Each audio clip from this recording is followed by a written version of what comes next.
Giving this talk after the recent reckoning sparked by George Floyd's murder has a different resonance for me.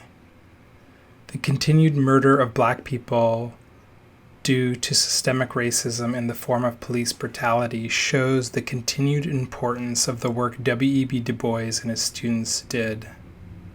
This doesn't take away from the fact that I'm feeling quite emotional at the moment. I want to give myself and you all permission to accept the difficult reality of feeling all of it.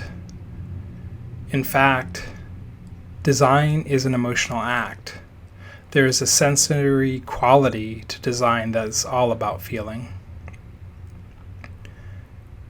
I began by making a land acknowledgement. I'm speaking to you from the unceded lands of the Chumash, Tongva, Kitsch people, or what we now know as Inglewood in Los Angeles. I'm here to share some research that is very close to my heart. It's close to my heart because it's about art and design, which I love, and it's close to my heart because it's about identity and humanity that transcend race, color, creed, gender, sexuality, and nationality.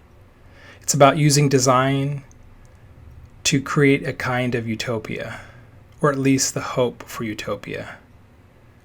The research I present today is collaborative and is the product of my contribution to W.E.B. DuBois' Data Portraits, Visualizing Black America, a book edited by Whitney Battle Baptiste and Britt Russert, who are scholars of Du Bois at UMass Amherst, where DuBois's papers are stored.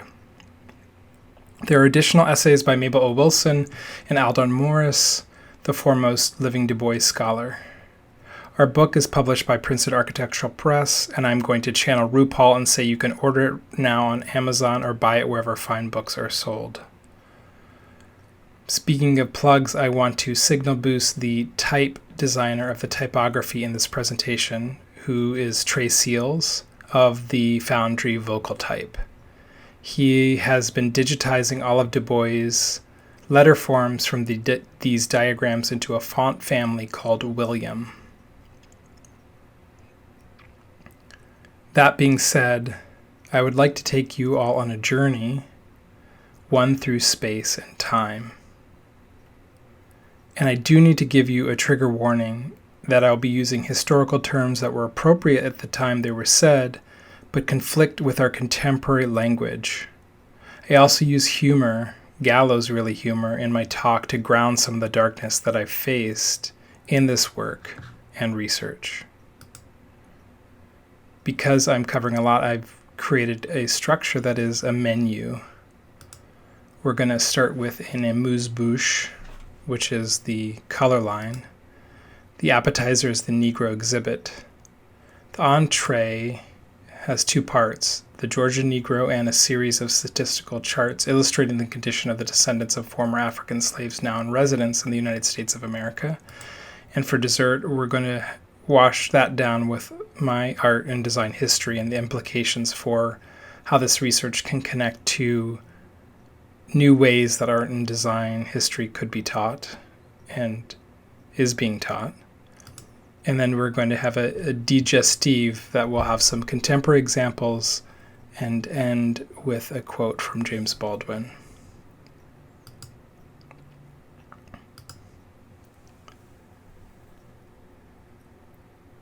Widely known to be a prolific author and renowned sociologist, fierce civil rights advocate, co-founder of the NAACP, and historian of Black lives, W.E.B. DuBois was also a pioneer of data visualization.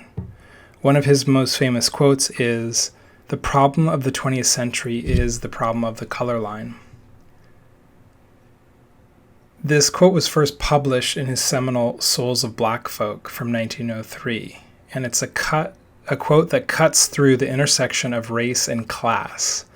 But he also mentioned this quote in a lecture that he gave in 1900, and that's an important date.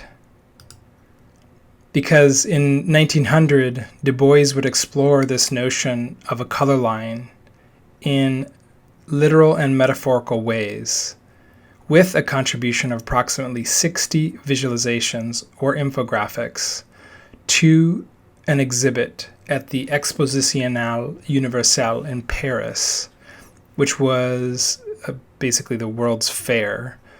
And the exhibition was dedicated to the progress made by African Americans since emancipation. Working in ink, gouache, watercolor, graphite, and sprinklings of photographic prints, DuBois and his students and alumni collaborators at Atlanta University generated crisp, dynamic, and modern graphics as a form of infographic activism. So that brings us to the appetizer, which is the Negro exhibit, and we're going to the year 1900. So, of course, DuBois was involved in the exhibit, but the American Negro exhibition was actually organized by a man named Thomas Junius Calloway. He was a lawyer, educator, Fisk University graduate. That's how DuBois knew him. And was also the editor of the Colored American newspaper in Washington, D.C. And TJ, as he was called by his friends, with the endorsement and assistance of DuBois and Booker T. Washington, who was a frenemy of DuBois, petitioned the United States government to include in a display the industrial and imperial prowess, as well as a commitment to social reform that was centered around and dedicated to African American life. The American Negro exhibit featured many contributions by students and faculty at the Tuskegee Institute, Howard University, the Hampton Institute, and other Black colleagues in industrial schools. And Calloway was the one to reach out to DuBois, who is a former classmate and friend, in the hopes that he would contribute this social study about African American life to the exhibit. And because of Booker T. Washington's connections to a number of historically, now what we call historically Black colleges, and had this perspective that was more connected to this idea of working labor as a form of emancipation. However, and this is actually when they were collaborating before the public split between DuBois and Washington. In fact, at this time, they were considered intellectual supporters of each other, and DuBois would have Booker T. read his speeches and lectures. But philosophically, this idea of Booker T. being this Southern agrarian accommodationist did not sit well with the Northern radical intellectual DuBois. Speaking of Northerners, William Edward Burgert DuBois, his full name, was called W.E.B to his friends. This is a photograph of DuBois in Paris in 1900 when he's visiting the World's Fair, where his data portraits were on display. And I just want to note the top hat. DuBois was known for having baller headgear. DuBois was born in 1868. That's 5 years after the Emancipation Proclamation began to free slaves in America. Here's a quote where he describes himself in his own diaries as, "In general thought and conduct, I became quite thoroughly New England." He was raised by his single mother and grandmother. As mentioned, he went to Fisk University, which was in Tennessee, and then to Harvard for a second bachelor's. He also earned a PhD in sociology, the first Black man to do this. He studied abroad after his PhD in Berlin, so he would have been familiar with Europe by the time that he arrived in Paris. One thing to note on this trip, DuBois would also visit London and be part of the first Pan-African Congress. Before he left for Paris, DuBois began assembling the exhibit actually in December 28th of 1899. So the pace was quite fast and furious. And because the exposition began in April 15th in 1900, and the travel would take at least 6 weeks by ship, he didn't have much time. So Du Bois returned to his teaching position at Atlanta University, where he created the charts that would, and he would enlist the women and men of color he taught. The infographics were the product of multiple forms of collaboration and co-creation. Across the diagrams, there are many references to Atlanta University, and the lead infographic of the second series of images explicitly states that it was prepared and executed by Negro students under the direction of Atlanta University. At Atlanta University, alumnus William Andrew Rogers, who had recently received his bachelor's degree in sociology, was the point person responsible for making and coordinating the design and production of the actual graphics. Few records remain about the working methods of Rogers, who may have been living in Petersburg, Virginia, when he worked on the project. Based on the volume of the designs, each piece's complexity and detail, and the compressed timeline of only a few months to prepare their portion of the American Negro exhibit, it seems implausible that Rogers and Du Bois worked alone to complete the project. Roger and Du Bois no doubt facilitated renderings and typesetting with additional unnamed Atlanta University students and alumni who assisted with the collection of field data.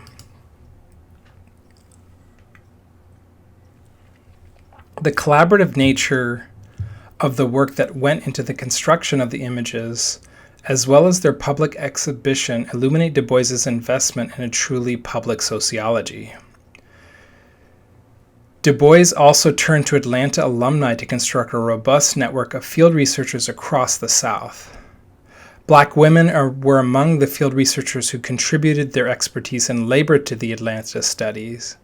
And we might further speculate on how white working-class patrons touring the American Negro exhibit in Paris interpreted and made meaning of this data on their own terms. Here, both viewers of the infographics and Black study participants in the U.S. South come into view as legitimate co-producers of sociological knowledge. That is a quote from Britt and Whitney's essay that introduces the book.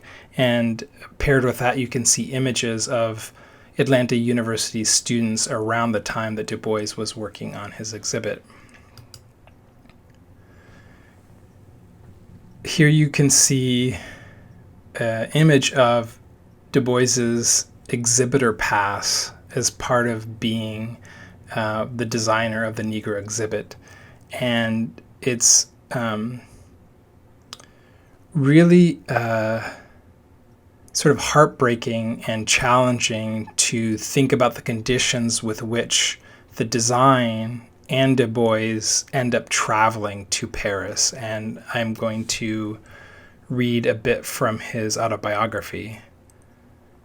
The details of finishing these 50 or so charts in colors with accuracy was terribly difficult with little money, limited time, and not too much encouragement. I was threatened with nervous prostration before I was done and had little money left to buy passage to Paris, nor was there a cabin left for sale, but the exhibit would fail unless I was there. So at the last moment, I bought passage and steerage and went over and installed the work. And so this image of the graphic design actually getting there faster and easier than Du Bois did, and the idea of this globally educated intellectual traveling across the Atlantic in steerage in close proximity to the hull of the ship doesn't really sit comfortably with our image of Du Bois as a Black intellectual or human being, and really actually serves as a kind of reverse middle passage is the way I see it, and has this tension between the kind of radical progress and modernity expressed in the diagrams that he didn't experience in his own travels. And when he arrived to Paris, the architectural and urban context of the city was this representation of a Europe transforming out of a Victorian era, leaving this fin de silice, there was this whole mindset of getting out of our dreary salons, dropping Victorian cynicism, pessimism, and ennui. And so he would have walked in the shadow of the Eiffel Tower, which was finished in 1889, shortly before he arrived. And the exhibit would be housed in the American Pavilion of the fair, which was in this Beaux Arts architectural style. And you can see here a souvenir from the exhibition that shows the U.S.'s pavilion was also positioned prominently nearby the pavilions of France and Germany and England. And so it was kind of a bit of a national coming out party, showing the U.S. as this rising global political power. However, the Negro exhibit was not positioned in the most visible or glamorous place. It was hosted in the Palace of Social Economy. And there was nothing auspicious about this little right corner of the room. But to garner attention from this unenviable location, the exhibit would need to radiate its own sparkle and originality. And DuBois and his team used a kind of imaginative resonance, which caused visitors to pause and marvel at the mysteries conveyed. And it was no small task, given this mission of the exhibit, to talk about the complexities of African American life, but it successfully captivated thousands of curious visitors in the months it was on display.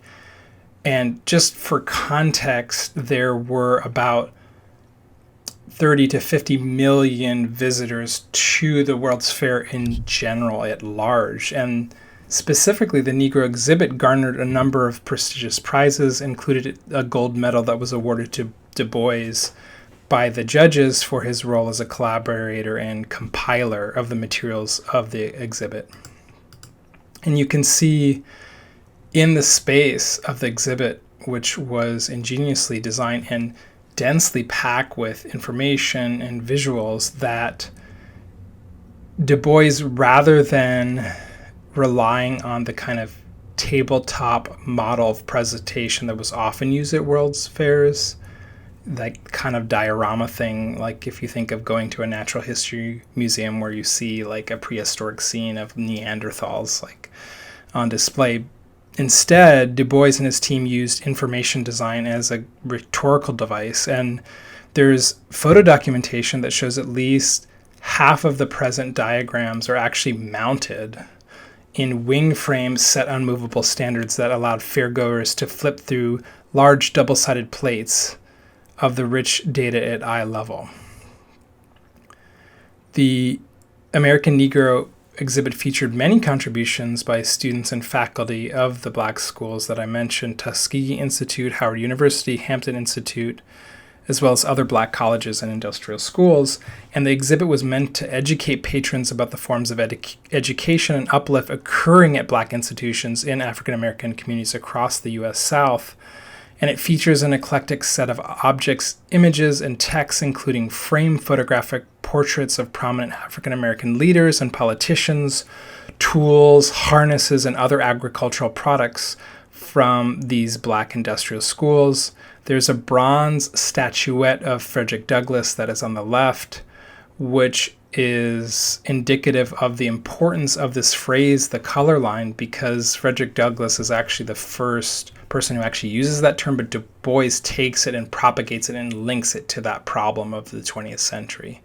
And in addition to the materials in the exhibit, there was also one of the photo frames was carved by a former slave. And you have all this evidence. There's publications by black authors, there's patents. It's really this amazing interactive and haptic display context. And here you can see the gold medal that was given to DuBois as part of his innovation. And so what happens after the exhibition for the several months of the World's Fair is that the entire exhibit is packed up, shipped, and displayed at a number of other World's Fairs and expositions back in the United States. This is where DuBois and the exhibition gains additional audiences, including African Americans, after its international debut in Paris. And, for example, there's a group of black club women who worked to bring the exhibit to the Pan American Exposition in Buffalo, New York in 1901. And it's clear that DuBois was continuing to think about the infographics that his team prepared for the exhibit. In fact, in 1901, he wrote Callaway to ask how he might secure the return of his exhibit from the Library of Congress, where artifacts and documents from the American Negro exhibit had been deposited. So the current existence of why these images have come to prominence is because they were digitized, and it suggests that DuBois was either unable to get the plates back or wasn't able to follow up because of all of his other extensive output. Pairing with that exhibit, here's a souvenir for the American Negro exhibit at that Pan American Exposition in Buffalo, where you can actually see DuBois and Callaway standing and sitting in the exhibition, and you can see that the exhibition, because of its modularity, is actually reconfigured into a new form and format, and actually has additional material, including some of the charts reconfigured. So the ingenious nature of the design allowed for a kind of flexibility, a kind of reconfiguration. I hope you are starting to get your appetite satisfied, because we have more content coming. So here's the entree, and here's where I'm going to actually get into the meat, or tofu, if you will, of the material, which is these data visualization charts that come in these two different sets. And so these were basically finished in the shadow of 1899. And to give you some additional sense of DuBois's mindset, I'm going to play an audio recording of DuBois speaking to Moses Ashe in the late 60s. Ashe actually did a autobiography with DuBois about his life, and in this couple-minute clip, DuBois is reflecting on his time at Atlanta University and is talking about some of the impetus for his need to act and create something to deal with the brutality of racism and oppression that lingered in the Jim Crow South after slavery. In 1897, I went to Atlanta University and stayed there 13 years, making a systematic study of the American Negro, which wasn't well done because we didn't have money enough or personnel to carry it out. But nevertheless, it's fair to say that for the next 25 years, there wasn't a book published on the Negro problem that didn't have to depend upon what we were doing at Atlanta University. It was the first study of the sort. Ours was the first institution in the United States, white or black, that had any course on the history of the American Negro, or on Negro history in general. So that it was a good beginning. But while I was there, my faith in knowledge as a solution of the Negro problem was shaken. Lynching was common. Before I went away from there was an average of one lynching every week for some years. And it was a terrible sort of thing. There was one case very near Atlanta in which I knew from my studies just what had happened. It was a case of a Negro peasant not receiving his wages at the end of the season. He got in a fight with his hirer and killed him and ran away. And then when they couldn't find him, they raised the altogether new issue that he had raped the man's wife, which was evidently just dragged in. Well, I had a letter which I hadn't delivered to Joel Chandler Harris, the author of the Uncle Remus tales. He was then on the Atlanta Constitution. So I took that letter and started downtown to deliver it to him and to talk to him about this situation. And on the way down, I found that this Negro, Sam Hose, had been caught and lynched, and that in the meat market, which was on the way I had to pass, his fingers and toes were being exhibited. Well, I didn't deliver the letter. I went back to Atlanta University.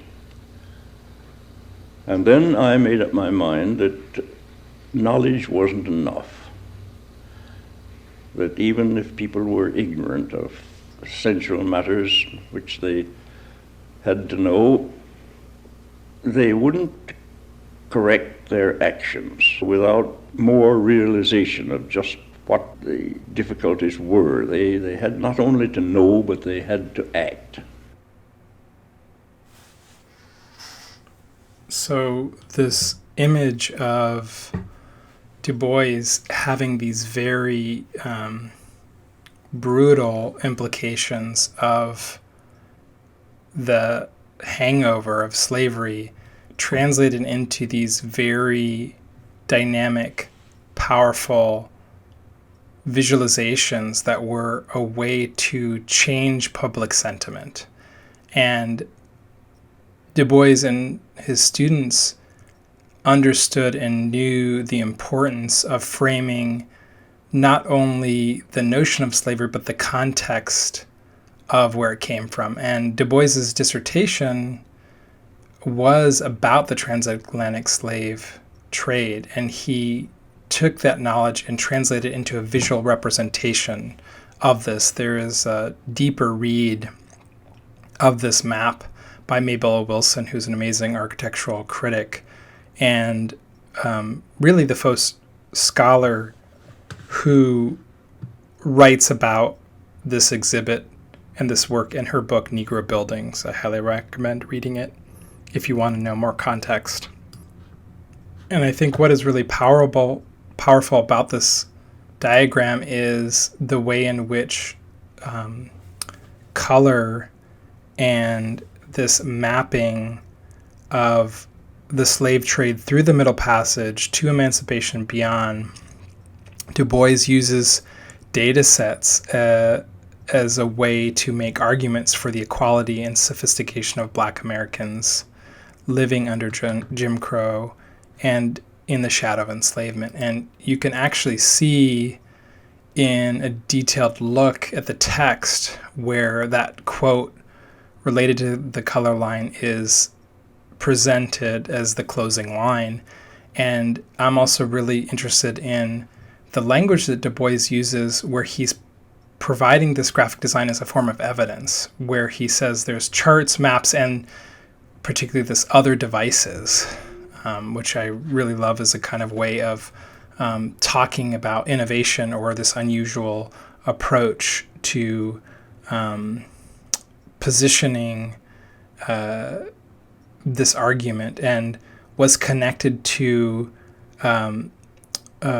work that he said in that speech where he's talking about to the nations of the world, where he's talking about Pan-African solidarity and also decolonizing the Black world.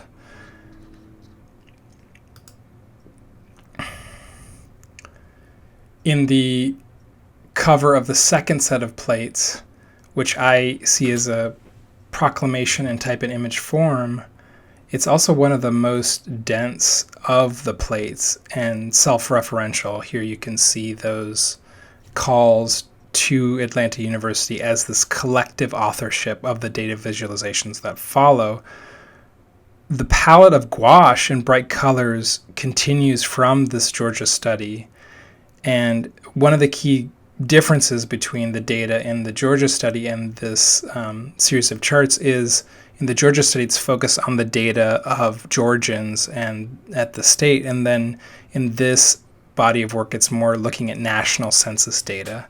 And the layout and all the charts features this strategic mix of typographic families and styles, and the principal type here, which appears to be a sans serif or grotesque typeface, both of which predate the 20th century, is not that. It's actually, on closer inspection, a letter style that's used in the charts has no curves. There's only straight lines, and it's more akin to lettering generated by templates designed for architectural or engineering plans. And based on the author's trainings in sociology rather than in graphic design, it would make sense that the students at Atlanta University would have used some templates and pre-existing tools. And the residue of technical lettering, most likely from an American architectural lettering template, is especially visible in the lighter weights of the hand-rendered type utilized for the French translations, because DuBois was thinking about this global multilingual audience in France, evidenced in these non-standard weight of the heavier diacritic marks. So you can see the accents were not part of this American template, so they had to be improvised and modified by his team.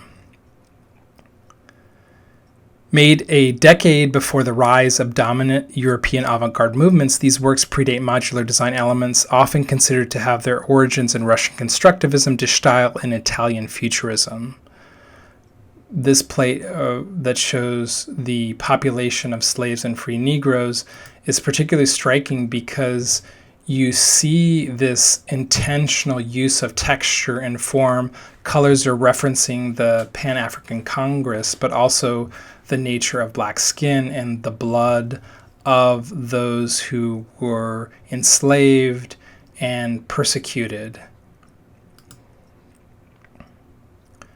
Overall in the plates, the modular elements that are used consistently are typically composed of abstract shapes that are built from circles, triangles, and rectangles, often used in bright primary colors or black and white,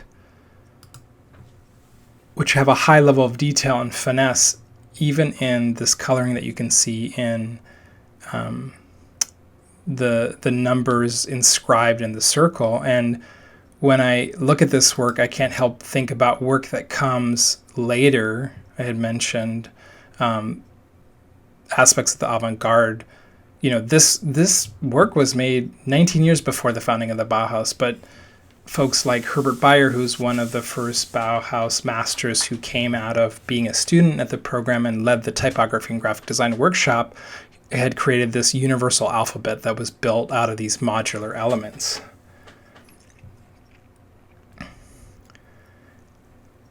And when I look at some of the other charts, I think about the implications of the Bauhaus, which is this German art and design school, which is famous for offering a rigorous foundation to the students and focused on this idea of form and isolation, asking students to experiment with different mediums and different forms in a separation from meaning, but then was used to create dynamic visuals. And when I look at this chart that talks about taxable property owned by Georgian Negroes, you also get this reference to Kandinsky, who was one of the Bauhaus masters that would have been Herbert Bayer's teacher, and also was 19 at the time of this World's Fair. So who's to say he didn't experience or see these charts? Has this really powerful bullseye where you see wedges of these numerical values actually chiseling and cutting through these different forms dead into the center.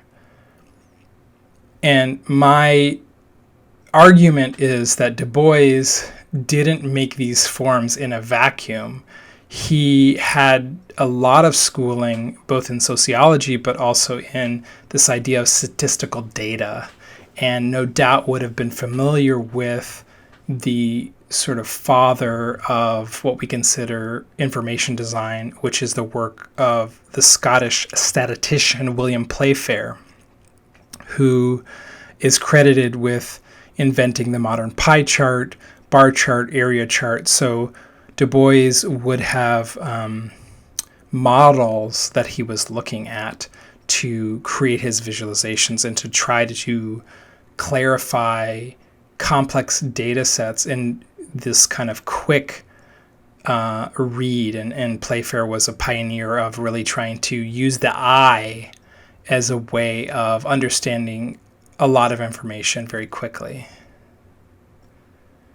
Another antecedent to Du Bois is the work of Florence Nightingale, who created a type chart called a rose diagram. And Florence Nightingale was a nurse, British nurse in the army, and she's known for not only doing dynamic, beautiful visualization, but linking that to social change and creating a shift in the public military policy of the British Army when she discovered through her research that the soldiers were dying more from unsanitary hospital conditions than they were in the field of battle in the Crimean War. And one of the reasons her diagram is called a rose is that the segmented, shifting pie chart that she created looks like a flower.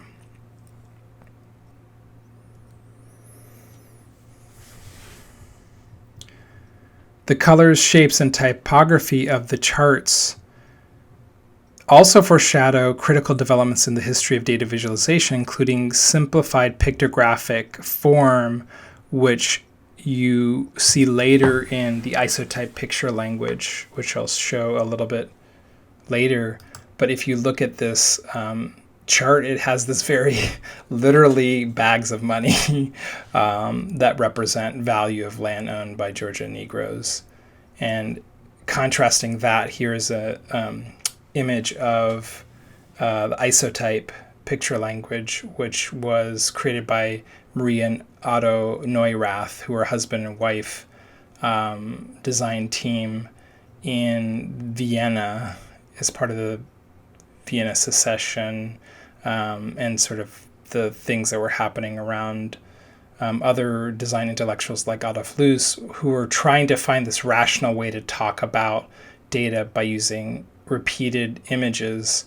And you can see from this fragment of their body of work sort of the problematic colonial implications of trying to flatten the world into representations. And Du Bois and his team struggle with this as well, particularly with a series of two diagrams, one from the Georgia study about race amalgamation in Georgia, which is looking at this aspect of colorism within the Black community, where people of darker skin tone were considered less upwardly mobile, less valuable than those who had mixed, either who were brown or, we hear this term, high yellow, persons with more white than Negro blood. And what's really interesting about seeing this chart, which is a bar chart, compared with the area chart version of this for the national data, you see this contrasting ways of visualizing the same information. And additionally, you see some typographic variation, which comes from the fact that these teams are working in different places and working very rapidly, where they actually start printing some of the headlines with letterpress type that's different and combined with the stencil template. And there's so much variation to these diagrams. I'm really blown away by the power of this chart about Negro businessmen in the United States, which to me looks like a monochrome painting, like something that Mondrian or Mark Rothko would create. And you can see really the precision of detail, both in color, typographic alignment, scale, and proportion, that in some of the plates, which are actually damaged because of the quality of paper, which is a wood pulp paper and has inherent vice. That's part of the reason why you can't see these in person and why they've been digitized so carefully by the Library of Congress. Also have these typographic anomalies where you can tell the script of likely of one of DuBois's students is showing up in these charts. One of the powerful things about the charts is also you see new kinds of chart types showing up. This I call the Duboisian Spiral, which is very much similar to the visual language of the kind of typographic style that we'll see later in the century in the international typographic style. I'm thinking of Swiss masters like Joseph Müller-Brockmann. And the innovation just keeps coming. Here we see a heat map of Negro population in Georgia counties in 1890 using that gouache, which is also an interesting material that Swiss graphic design schools, which heavily influence graphic design education in America, also use. It's a kind of matte, flat version of watercolor. Gouache and also placa are these kind of inks that become indicative of creating this flat graphic style that we know of as modernistic graphic design. And it's really amazing that these innovations don't appear anywhere in the work of, say, the researcher Edward Tufte, who is a prolific writer of scholarship around information design. So the question begs, like, why are these diagrams only now being considered as part of a larger canon of graphic design? And that has to do with the erasure, both from sociologists of DuBois's work, as well as the fact that these pieces were made as one-offs. They're not multiple. So even though they're exhibited and seen by a lot of people abroad and in the States, they kind of had this shadow life where they just went into the Library of Congress and hadn't surfaced until 2016, 2017, where they're digitized. I love this other iteration of the Duboisian Spiral that has this really refined looping form in the center. You see DuBois also tackle societal issues like literacy or illiteracy and showing and comparing illiteracy levels in Black Americans as well as the literacy levels in other charts of those in other countries that would have been on display at the World's Fair, like France and Germany. And the last plate that I'll show you is this amazing piece of design that almost looks like it was designed this year, which is about income and expenditure of Negro families. It includes complex sets of colors, spatial dynamics, photographs, multiple type styles, and a little bit of gold foil, just a little bling going on. One of the things that's also really significant about this is you see this instruction to the audience to interact with it. So for further statistics, you can raise the frame. And so, even though DuBois and his team were hardly the first to visualize data with this level of rigor in the pre-computation era, these designs are unique and important. And the rhetorical innovation in the social sciences, coupled with a visual aesthetic very much at home in the 21st century, makes for a prescient body of design work. And these visualizations offer a prototype of design practices that are not widely utilized until more than a century later, anticipating the trends now vital in our contemporary world of design for social innovation, data visualization, service to social justice, and the decolonization of pedagogy. Which brings me to the next course, which is going forward in time to the year 2000, which is the beginning of my own design in art history. And why I'm still after being with these plates for a while, gagged over the fact that I never heard about these in school. None of these were mentioned, and why? I had amazing design history teachers at RISD, Doug Silverfox Scott, who me and all the other students, sophomores and grad students had a crush on, for sure. And then Lorraine Fierce Wild, who was my design history professor at Cal Arts, which are both really amazing schools. And both of these teachers who were educated at Yale, one of the best MFA programs in design in the United States, would have been influenced by Philip Meggs, who wrote the first book on graphic design history.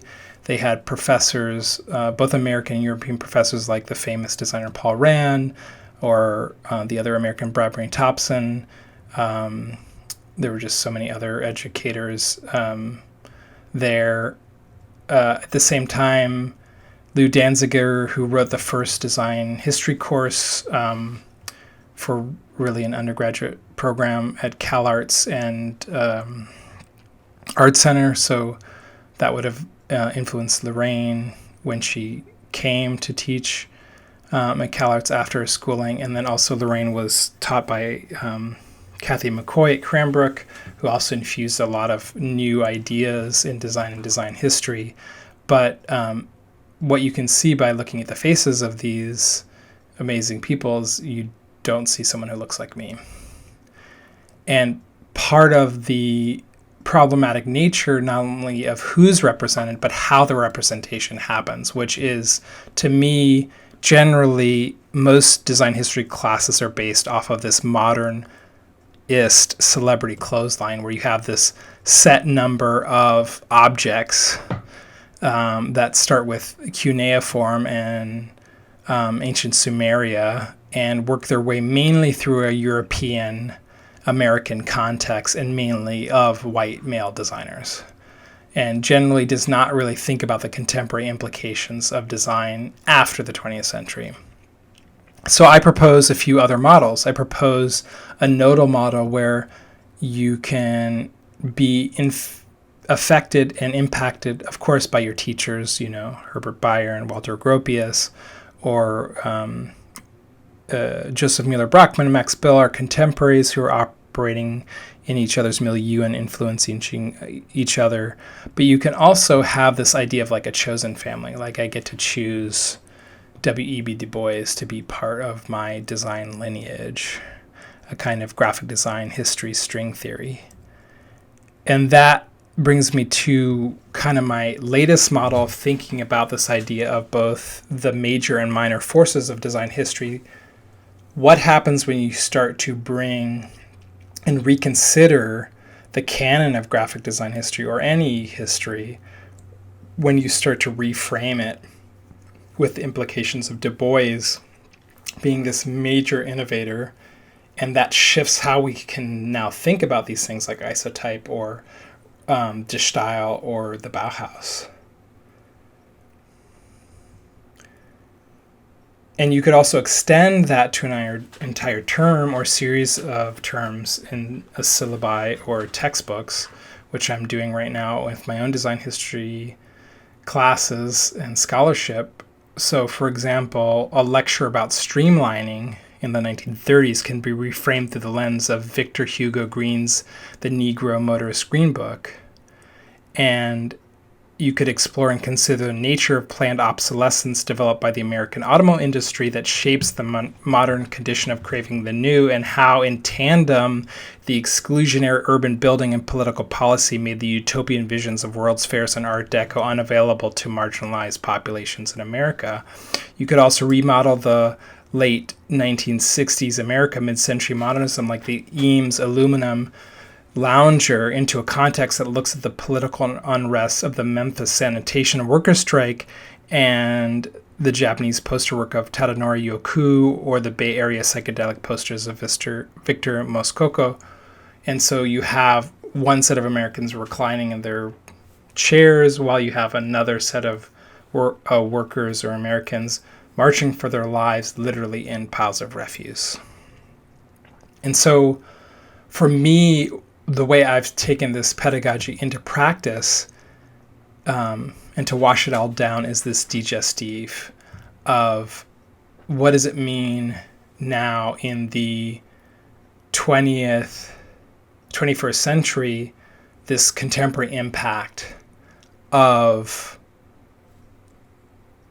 this radical transformation that can come from Du Bois. And so first we have just the type we're looking at in this presentation, the work of Trey Seals, a vocal type, who is all about creating typefaces that come out of these lineages of protests. And he has done typefaces related to the sanitation workers' strike poster that's now typeface called Martin. But in this presentation, you're looking at William, which I mentioned earlier, as a way to give us a different typographic voice that doesn't come from the same closed circle of type design, which is usually even more exclusionary than graphic design. And it has, because of its connection to tech, largely been associated with, design bros, for lack of a better term.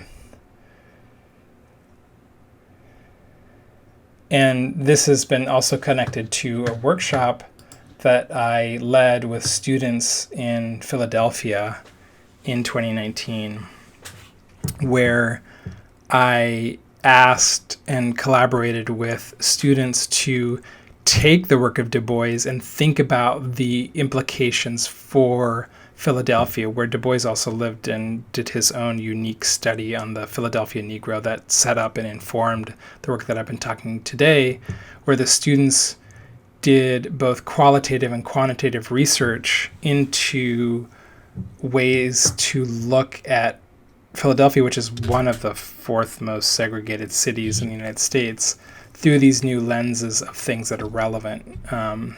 This is before George Floyd's death, but one of the students looked at police-involved shootings. There was this look at crime mapping in ethnic districts, hate crimes and extremism, looking at the neighborhood, which is a historically queer neighborhood, and using the way that we sort of look at the notion of double consciousness as a way to survey their own classmates.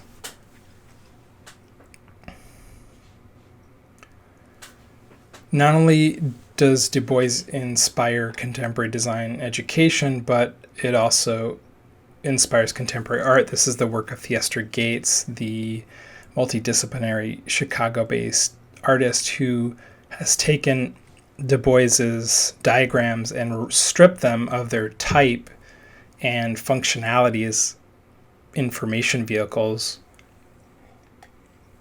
and put them into a kind of graphic abstraction that actually elevates Du Bois's visual language and the visual language of Theaster Gates into this kind of pantheon of 20th century modernist paintings, but in a very 21st century time, which I think are just striking and beautiful. They're silkscreen on aluminum and also take the form of these neons, which abstract Du Bois's form into this kind of radical, contemporary, Afrofuturistic abstraction.